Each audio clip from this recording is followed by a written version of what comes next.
Assalamualaikum warahmatullahi wabarakatuh. Saya Muhammad Reno Saputra, nomor induk mahasiswa 202111253, akan menjelaskan materi tentang qaul sahabi. Pengertian qaul sahabi. Secara bahasa, qaul artinya perkataan, ucapan atau sabda. Sahabi diartikan sahabat Nabi, yaitu orang mukmin yang pernah bertemu langsung dengan Nabi serta bergaul lama dengan beliau. Sedangkan secara istilah, qaul sahabi menurut pandangan Imam Syafi'i yaitu fatwa-fatwa yang dikeluarkan oleh sahabat Nabi Muhammad SAW menyangkut hukum masalah-masalah yang tidak diatur di dalam nas, baik Al-Quran maupun Sunnah. Pengertian lain dari qaul sahabi adalah pendapat para sahabat Rasulullah SAW. Qaul sahabi yaitu pendapat para sahabat atas suatu permasalahan yang dinukil para ulama baik berupa fatwa maupun ketetapan hukum, di mana ayat dan hadis tidak menjelaskan hukum atas permasalahan yang dihadapi oleh para sahabat tersebut. Selanjutnya ada macam-macam qaul sahabi. Abu Jahrar menguraikan macam-macam qaul sahabi sebagai berikut. Yang pertama, apa yang disampaikan sahabat itu adalah suatu berita yang didengarnya dari Nabi. Namun, ia tidak menjelaskan bahwa berita itu sebagai sunnah. Yang kedua, apa yang disampaikan sahabat itu sesuatu yang dia dengar dari orang yang pernah mendengarnya dari Nabi, tetapi tidak ada penjelasan dari orang tersebut bahwa yang didengarnya itu berasal dari Nabi. Yang ketiga, apa yang disampaikan sahabat itu adalah hasil pemahamannya terhadap ayat-ayat Al-Quran yang orang lain tidak memahaminya. Yang keempat, apa yang disampaikan sahabat itu merupakan sesuatu yang sudah disepakati oleh lingkungannya, namun yang menyampaikannya hanya sahabat tersebut seorang diri. Yang terakhir yaitu apa yang disampaikan sahabat itu adalah hasil pemahamannya atas dalil-dalil karena kemampuannya dalam bahasa dan dalam penggunaan dalil lafaz. Kedudukan qaul sahabi. Mengenai pendapat sahabat terhadap orang-orang sesudah sahabat dapat diperincikan sebagai berikut. 1.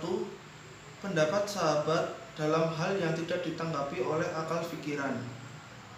Pendapat semacam ini menjadi hujah terhadap kaum muslimin karena yang dikatakannya tidak berasal dari Nabi. 2. Pendapat sahabat yang tidak disalahi oleh sahabat lain.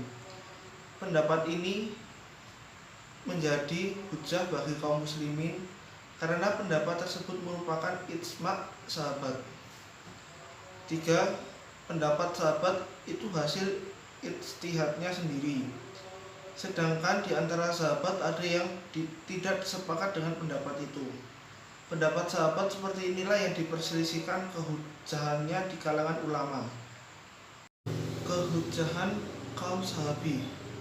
Ulama usul memiliki 3 pendapat, yaitu yang pertama, ada pendapat mengatakan bahwa qaul sahabi dapat menjadi hujah.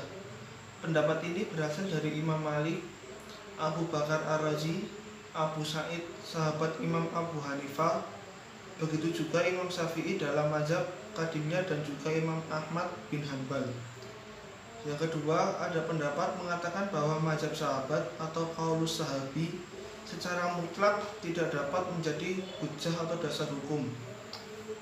Pendapat ini berasal dari jumhur Asy'ariyah dan Mu'tazilah dan Abu Hasan Al-Harhan dari golongan Hanafiyah. Beberapa alasan lain yang menyatakan qaulus sahabi tidak dapat dijadikan hujah sebagai berikut. Yang pertama, ijma' telah terjadi di kalangan sahabat bahwa di antara sesama sahabat boleh berbeda pendapat. Yang kedua, dari segi alasan logika, sahabat termasuk golongan mujtahid juga, sedangkan pendapat mujtahid mempunyai peluang untuk salah dan lupa. Oleh karena itu, mujtahid dari generasi tabi'in dan sesudahnya tidak wajib mengikuti qaulus sahabi. Ketiga, fakta sejarah menunjukkan beberapa sahabat mengakui hasil ijtihad tabi'in yang berbeda dengan hasil ijtihad mereka. Pendapat yang ketiga yaitu dari ulama Hanafiyah, Imam Malik, Al-Qadim, Imam Syafi'i, dan pendapat terkuat dari Imam Ahmad bin Hanbal, menyatakan bahwa pendapat sahabat itu menjadi hujjah, dan apabila pendapat sahabat bertentangan dengan qiyas, maka pendapat sahabat didahulukan. Alasan yang mereka kemukakan antara lain adalah firman Allah dalam surat At-Taubah ayat 100. Contoh qaul sahabi.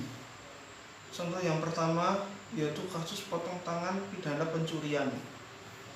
Dalam Al-Quran, Allah berfirman pada surah Al-Ma'idah ayat 38. Pencurian menurut hukum Islam ialah perbuatan seorang mengambil harta orang lain secara sembunyi-sembunyi pada tempat penyimpanan yang wajar. Tetapi berbeda dengan Umar bin Khattab yang dikabarkan pernah tidak melaksanakan hukum potong tangan sewaktu masyarakat Islam sedang mengalami musibah kekurangan persediaan makanan dan bahaya kelaparan. Peristiwa ini terjadi pada musim paceklik dan juga beberapa perkara yang berkaitan dengan masalah pencurian, seperti pencurian Baitul Mal dan pencurian seorang budak yang tidak diberi makan oleh majikannya. Dalam kasus tersebut, tidak mudah untuk mengatakan bahwa Umar telah melanggar ketentuan ayat Al-Quran yang memerintahkan pemotongan tangan pencuri. Sementara Al-Quran sendiri tidak memberikan perincian menjatuhkan hukuman potong tangan tersebut. Menurut Ahmad Hasan, terserah sunnah dan rakyat untuk memutuskan kapan pemotongan tangan dilaksanakan dan kapan tidak. Contoh yang kedua yaitu contoh dari Khalifah Utsman bin Affan tentang azan 2 kali. Hal tersebut tercantum dalam kitab hadis yaitu sebagai berikut. Dari Sa'id bin Yazid, semoga Allah meridhoinya, ia berkata, adalah azan pada hari Jumat yang pertama terjadi berlangsung ketika imam telah duduk di atas mimbar pada masa Nabi SAW, Abu Bakar dan Umar bin Khattab radhiyallahu anhu. Maka tatkala zaman Utsman bin Affan di mana orang-orang semakin banyak, maka beliau menambah panggilan azan ketiga di Zaura. Dan Abu Abdillah mengatakan bahwa Zaura itu suatu tempat di pasar Madinah. Hadis riwayat Bukhari nomor 861. Tambahan panggilan azan ketiga maksudnya menambah satu lagi panggilan karena pada praktiknya pada masa Rasulullah SAW sudah ada dua panggilan, yaitu adzan dan iqamah ketika hendak menunaikan salat Jumat. Iqamah pun disebut nida yang berarti panggilan. Dengan demikian penambahan adzan pada Utsman bin Affan bukan adzan ketiga melainkan adzan kedua. Demikian pembahasan tentang qaul sahabi dari saya. Semoga dapat bermanfaat. Sekian dari saya. Wassalamualaikum warahmatullahi wabarakatuh.